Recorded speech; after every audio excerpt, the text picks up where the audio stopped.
हम क्या कभी इस बात पर बहुत गहराई से विचार किया है कि कुछ लोग बहुत मेहनती होते हैं, टैलेंटेड होते हैं, फिर भी जीवन में उस मुकाम तक क्यों नहीं पहुंच पाते जिसके वो असल में हकदार होते हैं? ये तो बहुत ही आम बात है। हाँ, मतलब वहीं दूसरी तरफ कुछ बिल्कुल साधारण से दिखने वाले लोग भी असाधारण सफलता हासिल कर लेते हैं और उसे लंबे समय तक बरकरार भी रखते हैं।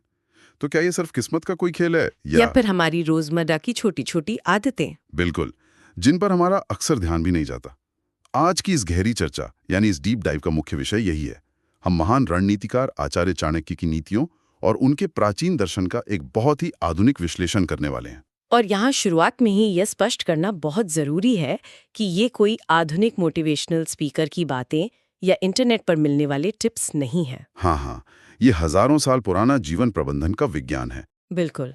इन नीतियों ने राजाओं को साम्राज्य बनाना और कूटनीति का सही उपयोग करना सिखाया था। हमारा उद्देश्य किसी को दोष देना नहीं है। लक्ष्य बस इतना है कि उन छिपी हुई आदतों की पहचान की जाए जो इंसान को अंदर ही अंदर खोखला कर देती हैं। समय बदल गया है, लेकिन मानव मनोविज्ञान आज भी वैसा ही है। इन्हीं आदतों का मनोवैज्ञानिक पहलू समझना सबसे ज्यादा दिलचस्प है। सबसे पहले उन आदतों की बात करते हैं जो इंसान की क्षमता को, उसके पास आने वाले अवसरों को चुपचाप नष्ट कर देती हैं। लापरवाही और आलस। एकदम सही। इसका एक बहुत ही सटीक उदाहरण है। अनुशासन के बिना टैलेंट बिल्कुल बिना स्टीयरिंग वाली कार की तरह है। हाँ, बिना स्टीयरिंग वाली कार। हाँ, सोचिए एक बहुत ही महंगी, शानदार इंजन वाली और बेहद तेज रफ्तार कार है, लेकिन अगर उसमें दिशा तय करने के लिए स्टीयरिंग ही नहीं है, तो वो तेज दौड़ेगी जरूर, पर उसका दुर्घटनाग्रस्त होना पूरी तरह तय है। बहुत बढ़िया उदाहरण है। मतलब मोटिवेशन या प्रेरणा सिर्फ इंजन को स्टार्ट कर सकती है, लेकिन मंजिल तक तो लगातार बनाए रखा गया अनुशासन ही पहुंचाता है। अगर इसी कार वाले उदाहरण को हम चाणक्य की नीतियों के चश्मे से देखें, तो ये सीधे तौर पर लापरवाही से जुड़ता है। लापरवाही कोई एकदम से बड़ा धमाका नहीं करती। ये एक स्लो पॉइजन है। एक धीमा जहर। हाँ, इसे एक किसान के बहुत बुनियादी उदाहरण से समझते हैं। अगर एक किसान आलस की वजह से सही समय पर खेत में बीज नहीं बोता, तो उसके बाद मौसम कितना भी अच्छा क्यों ना हो जाए, कितनी भी अच्छी बारिश हो, उस किसान का खेत हमेशा खाली ही रहेगा। सही बात है, टाइमिंग बहुत जरूरी है। बिल्कुल। जीवन में मौकों की टाइमिंग सबसे अहम है। अगर सही समय पर सही कदम नहीं उठाया गया, तो बाद में कितनी भी ताकत लगा ली जाए, कोई फायदा नहीं होता। लेकिन यहाँ एक तार्किक सवाल उठता है, क्या हर बार हर परिस्थिति में तुरंत एक्शन लेना ही जरूरी है? कई बार बड़े लीडर्स या रणनीतिकार सही मौके का इंतजार भी तो करते हैं। ये बहुत ही अच्छा सवाल है। तो उस रणनीतिक इंतजार और इस विनाशकारी आलस के बीच कोई बारीक रेखा होती है क्या? इसे पहचाना कैसे जाए? रणनीतिक इंतजार में इंसान का दिमाग पूरी तरह से एक्टिव होता है। वो लगातार डेटा इकट्ठा कर रहा होता है, परिस्थितियों का आकलन कर रहा होता है। वो एक शेर की तरह है जो शिकार से पहले शांति से बैठता है। मतलब वो मानसिक रूप से सो नहीं रहा है? बिल्कुल नहीं। लेकिन आलस, जो इंसान की क्षमता का सबसे बड़ा हत्यारा है, वो काम को सिर्फ टालने की एक मानसिक बीमारी है। परीक्षा सर पर हो और पढ़ाई कल पर टाल दी जाए, या करियर का प्रोजेक्ट आखिरी रात के लिए छोड़ दिया जाए। वो कोई रणनीति नहीं है। हाँ, वो चुनौतियों से सीधा पलायन है, भागना है। आलस सोचने की गति को इतना कम कर देता है कि इंसान दुनिया पर एक बोझ बन जाता है। पलायन बाहरी सफलता को तो रोकता ही है, लेकिन कुछ ऐसे तत्व भी हैं जो इंसान की तीक्ष्ण बुद्धि और उसके रिश्तों को भीतर से नष्ट कर देते हैं। और इसमें सबसे ऊपर आता है क्रोध।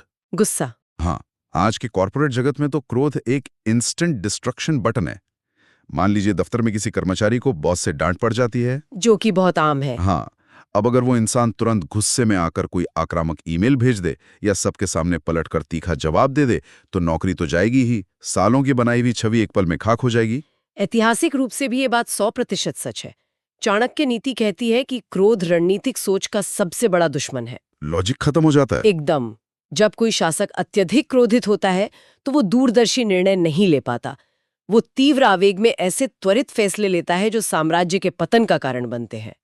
क्रोध बुद्धि पर गहरा पर्दा डाल देता है। आधुनिक विज्ञान भी यही मानता है कि गुस्से में दिमाग काम करना बंद कर देता है।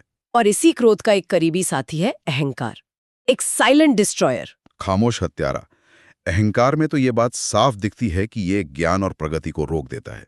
जैसे ही मन में ये विचार आता है कि मुझे तो सब पता है, मुझे किसी से कुछ सीखने की जरूरत नहीं है, बस ठीक उसी क्षण से पतन शुरू। एक नया व्यक्ति जिसमें सीखने की भूख है वो बहुत तेजी से आगे बढ़ेगा, लेकिन जो अपने अनुभव के अहंकार में बैठ गया है वो इस तेजी से बदलती दुनिया में पीछे छूट जाएगा।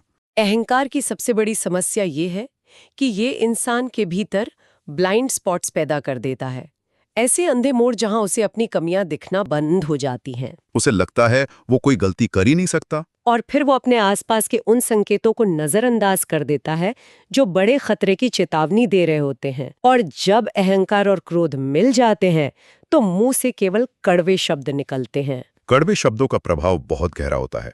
जो लोग हमेशा दूसरों से ऊंची आवाज में कड़वाहट और अपमान के साथ बात करते हैं, उनसे धन की देवी लक्ष्मी हमेशा के लिए रूठ जाती हैं। इसका मनोवैज्ञानिक पहलू बहुत दिलचस्प है। हाँ, अगर इसे व्यवहारिक नजरिए से देखें तो आज के समय में कोई भी प्रतिभावान व्यक्ति या अच्छी कंपनी ऐसे इंसान के साथ काम करना पसंद नहीं करेगी जो दूसरों का सम्मान न करता हो। जाहिर सी बात है। जब अच्छे लोग साथ छोड़ने लगते हैं तो अच्छे अवसर और सफलता अपने आप दूर चली जाती है। यहाँ देवी लक्ष्मी का रूठना असल में समाज, मौकों और योग्य लोगों के दूर जाने का प्रतीक है। बहुत ही सटीक व्याख्या है।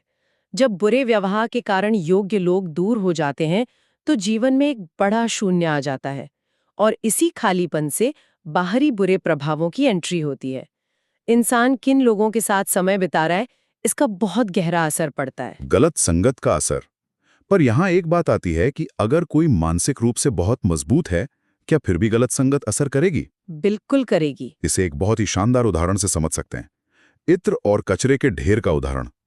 अगर कोई ताजे फूलों या इत्र की दुकान पर खड़ा है तो वो चाहे या ना चाहे कुछ ही देर में उसके कपड़ों से अच्छी खुशबू आने लगेगी। और इसके विपरीत, हाँ, अगर वो किसी कूड़े के ढेर के पास खड़ा है तो बदबू आना भी तय है। संगत ऐसे ही काम करती है। हर समय सिर्फ शिकायत करने वाले या नकारात्मक लोगों के बीच रहने से एक मजबूत दिमाग भी अवचेतन रूप से उस नकारात्मकता को ग्रहण करने लगता है। इसी को सबकॉन्शियस एब्जॉर्प्शन कहते हैं। व्यक्ति को पता भी नहीं चलता और उसकी सोच बदल जाती है। चाणक्य ने अपने समय में राजाओं को सख्त चेतावनी दी थी कि दरबार में कैसे लोग होने चाहिए। उनका तो पूरा जासूसी तंत्र इसी पर था ना। हाँ, वो जासूस केवल ये देखते थे कि मंत्री किस संगत में बैठते हैं, क्योंकि कोई भी लीडर अंततः वही सोचता है जो उसके करीबी सलाहकार उसे सोचने पर मजबूर करते हैं। और गलत संगत एक और विनाशकारी बुराई का दरवाजा खोलती है, नशा। नशा सिर्फ स्वास्थ्य की समस्या नहीं है, ये इंसान के पूर्ण पतन का एक अचूक हथियार है। बहुत कठोर सच्चाई है। नशा इंसान की सबसे बड़ी ताकत छीन लेता है, उसका विवेक और सही गलत समझने की शक्ति। नशे की लत में पड़ा व्यक्ति अपनी आर्थिक स्थिति तो बर्बाद करता ही है, समाज में सम्मान भी खो देता है। और फिर वो अपराधियों और गलत लोगों के जाल में फंस जाता है जो उसकी कमजोरी का फायदा उठाते हैं। ये रास्ता पूर्ण बर्बादी की ओर ले जाता है। पर पतन सिर्फ नशा जैसी बड़ी चीजों से नहीं होता। कुछ बहुत ही सूक्ष्म आदतें भी हैं जो सीधे तौर पर भयंकर गरीबी की तरफ धकेलती हैं। हाँ, जो पहली नजर में बहुत मामूली लगती हैं। जैसे गंदगी में रहना या अपनी साफ सफाई पर ध्यान न देना। लोग इसे सिर्फ नहाने या झाड़ू लगाने तक सीमित मान लेते हैं, जबकि असल में ये कॉग्निटिव क्लैरिटी का मामला है। संज्ञानात्मक स्पष्टता। जो लोग लगातार मैले कपड़े पहनते हैं, आसपास कूड़ा जमा रखते हैं, उनका दिमाग भी उसी अस्तव्यस्तता को दर्शाता है। एक बिखरी हुई डेस्क अक्सर एक बिखरे हुए दिमाग की निशानी होती है। अगर इंसान अपना भौतिक वातावरण व्यवस्थित नहीं रख सकता तो जटिल आर्थिक निर्णय कैसे व्यवस्थित करेगा? अनुशासन की शुरुआत शरीर और परिवेश से होती है। लेकिन ये सिर्फ भौतिक चीजों तक सीमित नहीं है। आर्थिक निर्णयों में भी अनुशासन जरूरी है। यहीं से एक और आदत आती है, कमाई से ज्यादा खर्च करना। चाणक्य ने आर्थिक अनुशासन पर बहुत अधिक जोर दिया था। आज के दौर में तो ये शो ऑफ की एक पूरी संस्कृति बन चुकी है। महंगे स्मार्टफोन्स, ट्रेंडी कपड़े, सब ईएमआई पर मिल जाता है। अक्सर लोग महंगे कैफे में सिर्फ इसलिए कॉफी पी रहे होते हैं ताकि सोशल मीडिया पर अमीर दिख सकें, और असलियत में वो भारी कर्ज में डूब रहे होते हैं। बिना वित्तीय योजना के सिर्फ दिखावे के लिए हैसियत से ज्यादा खर्च करना एक ऐसा जाल है जहां से बाहर निकलना लगभग नामुमकिन है। ये अमीर दिखने की खोखली चाहत ही इंसान को सबसे ज्यादा गरीब बनाती है। इसके अलावा एक और अत्यंत प्राचीन मान्यता है जो वैज्ञानिक युग में भी प्रासंगिक है, सूर्यास्त के समय सोने की आदत। शाम के समय सोना समाज में इसे अक्सर केवल धर्म से जोड़ा जाता है कि शाम का समय पूजा का है, इस समय सोने से लक्ष्मी नहीं आती। लेकिन इसके पीछे एक बहुत ही गहरा वैज्ञानिक दर्शन है। हाँ, सिर्फ पूजा का समय कह देना आज की जनरेशन को शायद संतुष्ट ना करे। इसका असली विज्ञान क्या है? इसका विज्ञान सर्केडियन रिदम और गोधूली बेला यानी ट्वाइलाइट के समय शरीर की अवस्था से जुड़ा है। सूर्यास्त का समय प्रकृति में एक बहुत बड़े बदलाव का समय होता है। दिन और रात का मिलन। हाँ, तापमान, प्रकाश का स्तर, ऊर्जा की तरंगें सब बदल रही होती हैं। प्राचीन विचारकों का मानना था कि इस प्राकृतिक बदलाव के समय इंसान का मस्तिष्क एक बहुत ही संवेदनशील अवस्था में होता है। एक खास कॉग्निटिव स्टेट में। बिल्कुल।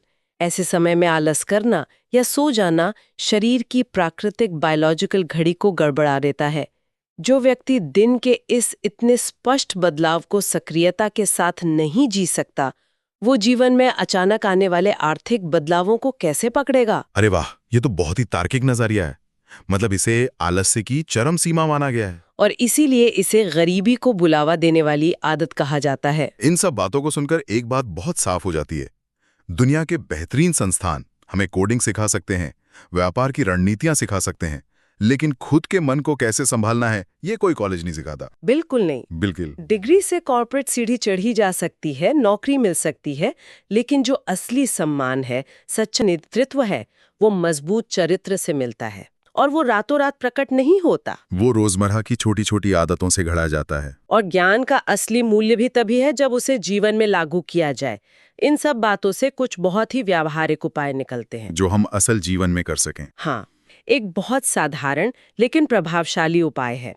हर रात सोने से पहले खुद से एक सवाल पूछना, आज पूरे दिन में मैंने कौन सी गलती दोबारा दोहराई? खुद का आत्मनिरीक्षण। ये इंसान को अपने उन ब्लाइंड स्पॉट्स को देखने में मदद करता है जिन्हें वो दिन की भागदौड़ में भूल जाता है। अपनी गलतियों को ईमानदारी से स्वीकार किए बिना तो उन्हें सुधारा ही नहीं जा सकता। और विनाशकारी क्रोध को रोकने के लिए भी एक बहुत अच्छा 10 सेकंड का नियम है, जो न्यूरोबायोलॉजी के हिसाब से भी एकदम सटीक है। हाँ, जब भी गुस्सा आए तुरंत प्रतिक्रिया देने के बजाय सिर्फ 10 सेकंड के लिए शांत हो जाएं। ये 10 सेकंड मस्तिष्क को उस इंस्टेंट डिस्ट्रैक्शन बटन को डीएक्टिवेट करने का समय दे देते हैं। लॉजिक वापस आ जाता है। और एक बात, एक ही दिन में अपनी सारी कमियां दूर करने की कोशिश अक्सर हताशा लाती है। इसलिए हर हफ्ते सिर्फ किसी एक बुरी आदत को चुनकर उस पर काम करना चाहिए। बहुत छोटे कदम। हर दिन अनुशासन का एक छोटा सा काम, जैसे अपनी डेस्क साफ रखना या सुबह अपना बिस्तर खुद ठीक करना, ये दिमाग को बड़े अनुशासनों के लिए ट्रेन करता है। और हमेशा अपना कीमती समय ऐसे लोगों के साथ बिताना चाहिए जिनका विजन और आचरण बेहतर हो। तो अगर इस पूरी चर्चा का एक व्यावहारिक निचोड़ निकालें तो वो यही है कि कोई भी इंसान एक ही दिन में असफल या सफल नहीं होता। सफलता कोई लॉटरी का टिकट नहीं है। बिल्कुल। इंसान रोज अपनी थोड़ी थोड़ी गलत आदतों से जीवन की रेस में पीछे होता है और रोज अपनी छोटी छोटी अच्छी आदतों से जीत की ओर बढ़ता है। विनाश कभी अलार्म बजाकर नहीं आता, ये नकारात्मक आदतों के लगातार दोहराव से खामोशी से जकड़ लेता है। सही कहा। और इस चर्चा के अंत में एक बहुत ही दिलचस्प और नया सवाल भविष्य के लिए उभर के आता है। आने वाले समय में जब AI यानी आर्टिफिशियल इंटेलिजेंस हमारी हर आदत को मॉनिटर और कंट्रोल करने लगेगा, उठने के समय से लेकर वित्तीय खर्चों तक। हाँ, जब मशीनें सब प्रबंधित करेंगी तो क्या अनुशासन और आत्मनियंत्रण जैसी मानवीय क्षमताएं पूरी तरह विलुप्त हो जाएंगी, या फिर क्या यही वो एकमात्र चीजें बचेंगी जो भविष्य में हमें मशीनों से अलग और श्रेष्ठ बनाए रखेंगी? इस पर गंभीरता से विचार करना चाहिए। ये वाकई एक गहरा सवाल है। हजारों साल पुराने ज्ञान और भविष्य की उन्नत तकनीक के बीच एक मजबूत पुल। इस पर तो हर किसी को जरूर सोचना चाहिए। खैर, आज की इस ज्ञानवर्धक और गहरी चर्चा को हम यहीं विराम देते हैं। अगर ये डीप डाइव पसंद आई हो, इससे कुछ नया सीखने या सोचने का नजरिया मिला हो, तो कृपया इस चैनल को लाइक, शेयर और सब्सक्राइब जरूर करें। आपका ये छोटा सा कदम हमें भविष्य में भी ऐसी ही रोचक और महत्वपूर्ण चर्चाएं आप तक पहुंचाने के लिए प्रोत्साहित करता है। फिर मिलेंगे एक नए विषय और ढेर सारी नई जानकारियों के साथ।